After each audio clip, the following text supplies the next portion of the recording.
So this is the thing. Give me Nehemiah 8 and 8 real quick while you find that. So there are different scriptures, right? But who has the knowledge to explain these scriptures? First, we gonna hold. Give me Psalms. Hold Nehemiah 8 and 8. Give me Psalms 111 and 10. The thing is that you have people who use scriptures and they try to bring scriptures out, but they're not keeping none of God's laws. So yet they have no understanding. So when we bring these scriptures out, we're coming with the true understanding because we keep God's laws. Read that. The book of Psalms, chapter 111 and verse 10. The fear of the Lord is the beginning of wisdom. Right. So it says the fear of the Lord is the beginning of wisdom, right? In order to fear God, what do we have to do? Come on. A good understanding have all they that do his commandments. It says a good understanding have all they that do his commandments. So nobody can give you the right breakdown of the scriptures if they're not keeping God's laws. So even though people may use certain scriptures to try to justify certain things, it's not right according to the Bible. Now read Nehemiah 8 and 8. Come on. Nehemiah chapter 8 and verse 8. So they read in the book of the law of God distinctly and gave the sense and caused them to understand the reading. And then it's our job to cause our people to understand the reading. This is what we out here for, is to give our people knowledge of who they are according to the Bible and what we must do. For example, you look at our communities right now. Look at how we live it. Do you know we depend on the white man to bring some type of justice in our community? We depend on a white man to help us build up our communities. But yet this is Tulsa, right? We have the history of one of the #1 prominent black communities, black thriving communities in America, so-called America. But why can't we do that now? What has changed since then that we cannot do the same thing? You know what? One, the white man has broken the black man's spirit. What happened now is that we feel like we can't gather together, we can't come together unless the white man helps us. But check this out. Give me Zephaniah chapter 2 verse 3, or gather together, O nation not desired. I'm going to show you this. Read that for me. The book of Zephaniah chapter 2 and verse 1. Gather yourselves together, yea, gather together, O nation not desired. It said, gather together, O nation not desired. What nation that you look upon on the face of the earth right now that's not desired? Who? Give me that in Daniel chapter 9, I think it's verse 25. Upon the whole face of the earth have not been done to Jerusalem. Who else in the world have you seen suffer the atrocities that blacks, Hispanics, and Native Americans have? Nobody. We are the one that have gone through these curses. Why? Because we chose not to keep God's laws. We chose not to do what God told us to do. Read that. Daniel chapter 9 verse 11. Yea, all Israel have transgressed thy law. It says, yea, all Israel have transgressed thy law. We have to start coming together as a people. A lot of our people say, oh, that's old times. We got to forget about the past. But hold that. Hold what you got now. Give me Psalms 143, and I think it's verse 5. It says, I remember the days of old. Our people like to forget the past. But God, our people say they believe in the Bible, right? So if they believe in the Bible, let's read this scripture right. Because God says he remembers the past. God says he remembers what happened to us as a people, and that he's going to bring judgment upon those people for what they did to those that keep his commandments. Read that. Psalms chapter 143 and verse 5. I remember the days of old. So God said, I remember the days of old. So why don't we remember the days of old? What is that going into? Come on. I meditate on all thy works. I muse on the works of thy hand. He said, I meditate on all thy works. Not only does he meditate on what we've done, he also meditates on the people that have put his people into slavery. And that's what we got to understand. But yet we must keep God's laws, statutes, and commandments. So, going back to Zephaniah, we're coming together, right? Read that for me. Zephaniah 2. Read. Zephaniah chapter 2 and verse 1. Gather yourselves together, yea, gather together, O nation not desired. We are that nation nation not desired. We are that people that continue to suffer the worst conditions. We live in poverty. We have the worst education, inferior health care, last hired, first fired, highest rate in STDs, highest rate in incarceration. But yet, when are we as a people going to, and this is the thing, give me Lamentations. Lamentation 4 verse 17, we have watched for a nation. Our people have watched for the so-called white man to save us, when this is the same man. Give me them posters. Give me that poster right there. This is the same man that put these lashes upon our people's backs. This is the same man that used our babies as gator bait. This is the same man that cut babies out of our women's stomach, fed them to the dogs. What else did they do? Bashed our babies against walls, hung us up, beat us, right? Read The book of Lamentations, chapter 4, and verse 17.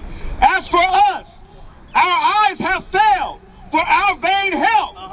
In our watching, we have watched for a nation that could not save us. Our people have watched for a nation that cannot save us. We want our nation that cannot, meaning what?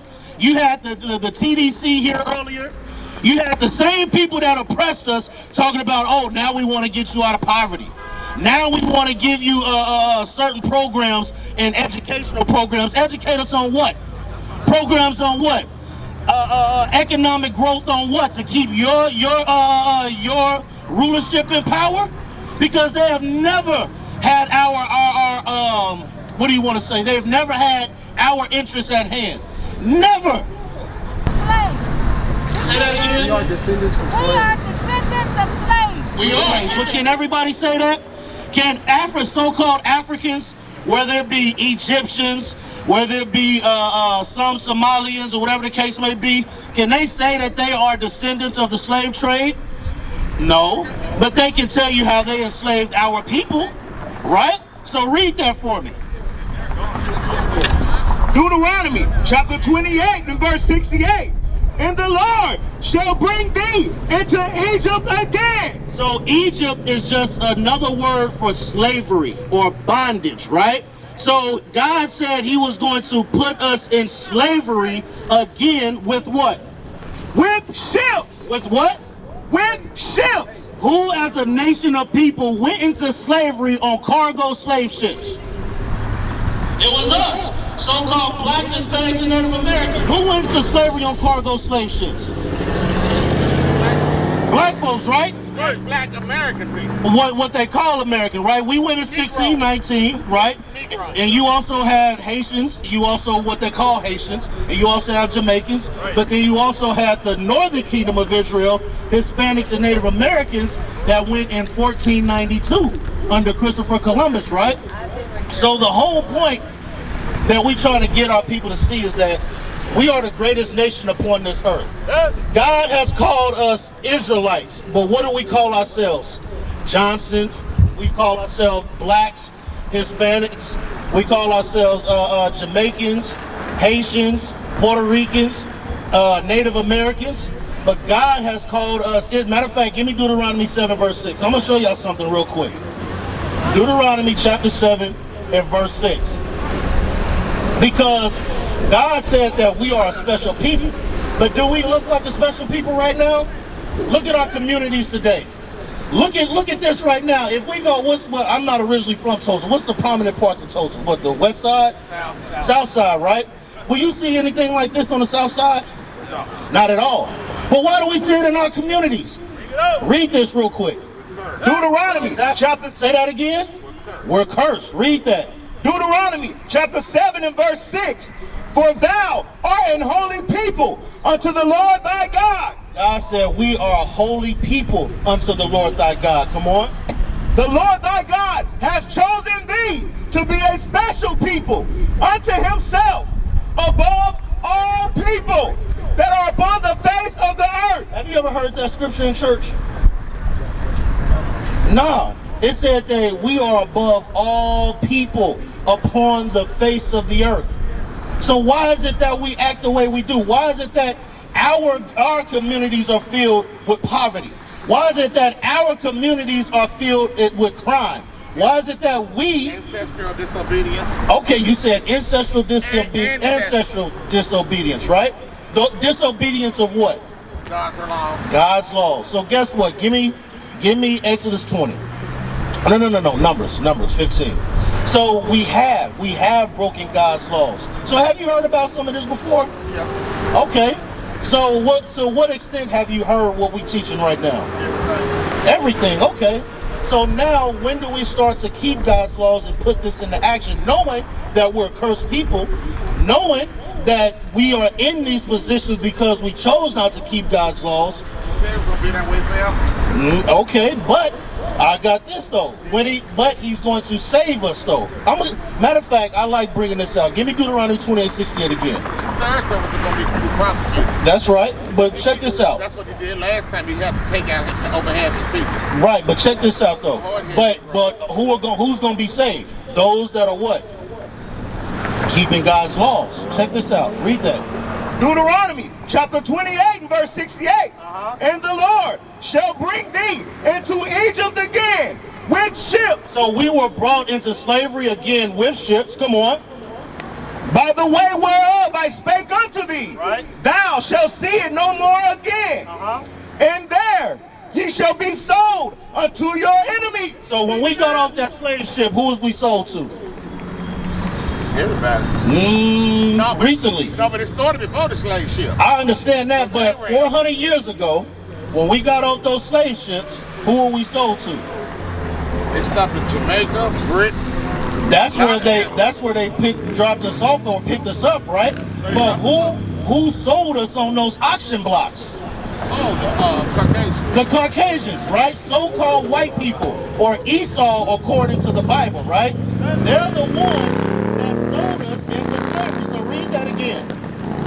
And there ye shall be sold unto your enemies. What does the Bible call them? We said there we should be sold unto our who? Your enemies. So, what Bible calls the people that put us in slavery our enemies. But yet these are the same people that we depend on to get us out of the situation that we in. It's not going to happen. They've never had our interests at hand.